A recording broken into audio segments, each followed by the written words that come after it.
Welcome, everyone, and thank you so much for joining me here at Gambling Investor. My name is Luke, and today we're going to be taking a peek into my 5-stock investing portfolio and be talking about Palantir. But before we get started, a quick disclaimer: I am not a financial advisor, nor am I a gambling advisor, nor am I a professional at either one. So let's get into it. If you've been paying attention to the stock market, Palantir has been on a rip-roaring run over the last couple of years, 2-3 years. So you can see here, since their IPO, they went all the way down, well under $10, and then jumped all the way up in 2025 October, all the way up to 200, now sitting at about 140. So quite a run if you'd gotten in, before 2025. Congratulations. So I have 15 shares. I had 50, cost basis about $17. And I sold 35 because I had a feeling the stock would be selling off eventually, which it did. And I just didn't want to crush my portfolio. It became the number one position in my portfolio. And, if I had held on to all 50 shares, I would be, down for the year quite substantially in the portfolio. So just to manage my risk, I got rid of 35 shares. So it has gone down to my smallest position since it's dropped down under 150.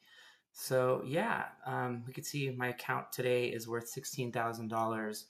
If you guys seen, I have made one other video talking about one other stock, which is Dutch Brothers. So stay tuned and I will expose the other three. So let's take a look at Alex Karp, which is their CEO. When I think about Palantir, I think about Alex Karp, but I also think about Shyam Sankar, who is their chief technical officer. I look at both of them and there's their different personalities. So I just want to give you a sense of the crazy interviews that Alex Karp gives. It's comical. Some of the things he says, maybe you think you shouldn't be saying that as CEO, but he just does not care. He's going to give you his opinion. He calls people out left and right, whether it's the short sellers, other CEOs, Silicon Valley. I mean, you name it. The guy is just fully transparent and you know what he's thinking. So I do appreciate that. And I do respect that about the man. So let's listen to that will offend, you only say things that will offend no one. Like, if you're going to defend something, you have to defend it. But then what's your view about companies that were speaking out on lots of other social issues that I think you don't think that they believed in? So the core reason why people who are basically decent, wonderful people in America have basically no trust in the elite is everyone senses that they spoke out on things they actually don't believe in, and they set a precedent. The precedent that they set was, I'm going to speak out about moral causes. Okay, now you have a crucial moral cause. Like, you can be against what I'm saying. You could be against standing with Israel. You can't say you don't have an opinion. You don't have an opinion on this. You have fallen on your head. And if there are people in corporate America who say, look, I never have an opinion. My opinion is the shareholders. I actually am sympathetic with them. But if you spent the last 5 years lecturing us about all sorts of things that no one believes you believe in private, you can't just wake up the next day and say, oh, I can't speak about this thing I believe, or say I have no opinion. And it is crazy ridiculous, and it undermines the fabric of our democracy because no one believes it. Let me ask you about what's happening here in Davos, because one of the conversations that we have not seen in large part is one about what's really happening on the ground in Israel, a conversation about anti-Semitism, the same conversation that's happening in institutions all over the world, but it doesn't seem to be here yet. It seems so very limited. Davos has an important function. I live on a different planet. Like, on the planet I live in, climate is important, fighting bigotry of all kind is important.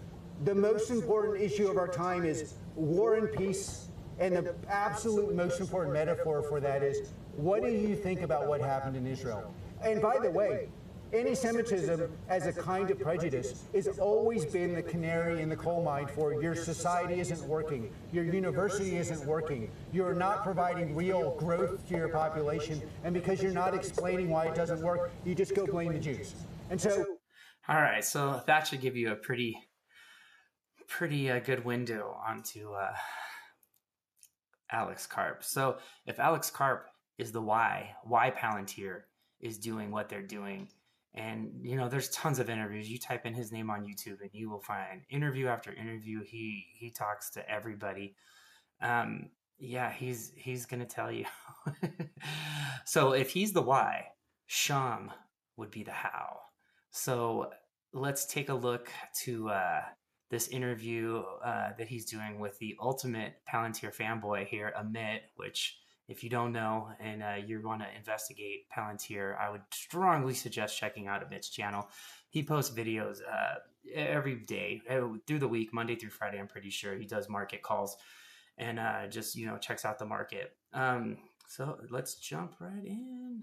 Was not even talked about 5 years ago in the mainstream media, and now every day people have something to say about Palantir. What has that been like in terms of going from, again, someone who was on the front lines of being at the company in the beginning to now being responsible for one of the largest companies in the world?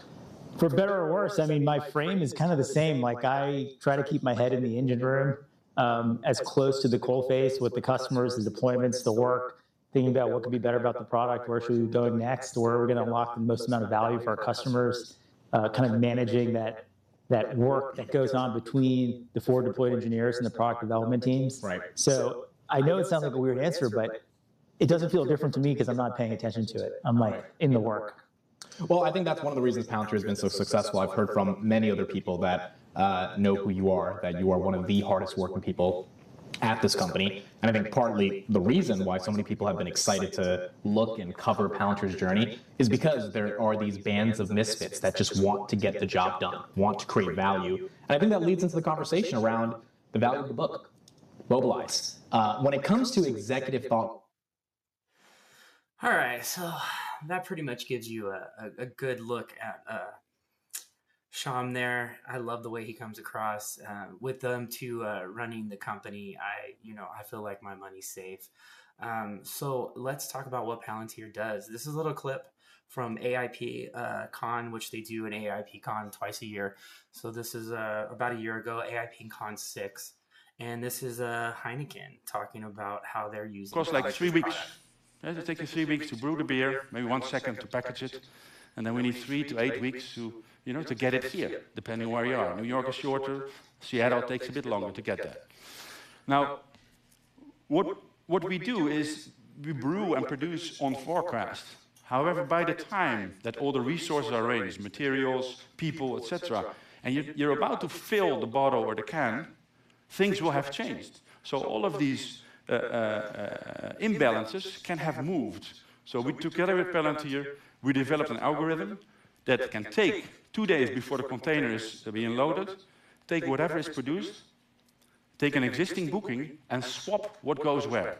So in the example that was in the background, we needed a Heineken 12-pack. It was planned to go to Houston.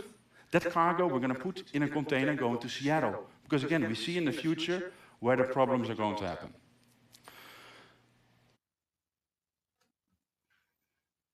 Oh, commercial. So basically, he's talking about supply chain, right? And this is what Palantir does: is they take your data and an overwhelmingly amount of messy data, organize it, and make it so that you can make better decisions faster. So basically, you're going to get your beer faster, is what this guy's saying. He's going to be able to keep the shelves stocked way faster. So let's jump right into their numbers and let's see what they've done. We're going to take a look at their revenue. As you can see right here, back in 2021, they were doing 1.5. And if we're looking to the end of 2025, they're doing 4.4. So huge, right? That's a 3x in revenue right there. And then if we look at their SG&A, what they're spending on their sales, general, and administration has not even doubled. And we'll go on and look at their bottom line of their EPS, right? So you can see they were negative back in 2021, and now we're looking at a 63 cents share. So yes, that is why they are trading at astronomical levels. Their PE, their forward PE is just crazy. A lot of people won't touch it at these levels, which, you can understand. We're going to go ahead and look at their, let's see, their ratios. So here we go. price to sales, we can see 75. It's dropped since the stock price has come down. Still like crazy high, right? If we look at their PE, astronomical, 227, their forward P of 108. I mean, I don't know if any other stock's trading any higher, but just crazy levels. So let's go on and look at what they did for the full year. I'm just going to look at their revenue. They're going to highlight their US revenue because it's just crazy, right? It grew 75% year over year. Their commercial business in the US is just off the charts right now. It's being adopted by company after company. It seems like every day, they're coming out with an article or someone's writing an article about their partnership and who they're teaming up with or who's using their software. But we can see here their revenue overall grew 56% year over year. So that's why those ratios are so high. And then we can look and we can see what they expect for next year, their full year, 1.5 to 1.53. Now I want to look at what the analysts say. Let's see what they're forecasting. My guess is they're probably going to be coming in a little bit hotter of 7.4 to, so about 7.4. Wait a minute. That doesn't make sense. Oh, that's the 1 year. Sorry. I was meant to look at their full year outlook. That's just for their Q1 1.5, which is coming up next Monday. Super excited. Oh, here we go. 7.1 to 7.19. And let's see. So the analysts think they're going to come in hot. Pretty much, which I agree. I could see them beating this 7.4. My guess is they're probably going to raise guidance through the year. And so I did a little reverse DCF model just to see what numbers they got to hit to justify this valuation. I was using Claude for this. So I put their price at about 140. And you can play with this. This thing is awesome the way that Claude did this. I mean, this took me like minutes. It was just, it's crazy how all these Claude and Perplexity, they're just so helpful. So to justify it, they need about a revenue growth of 40% for the next 5 years. So they got to hold that. And then after that, from year 6 to 10, they got to hold at least 32 with a free cash flow margin of 40%. So I think they can do it. The numbers seem crazy, I know, but I think Palantir is just a different kind of company. And that's all I have for you today. I'll see you in the next one. Thanks.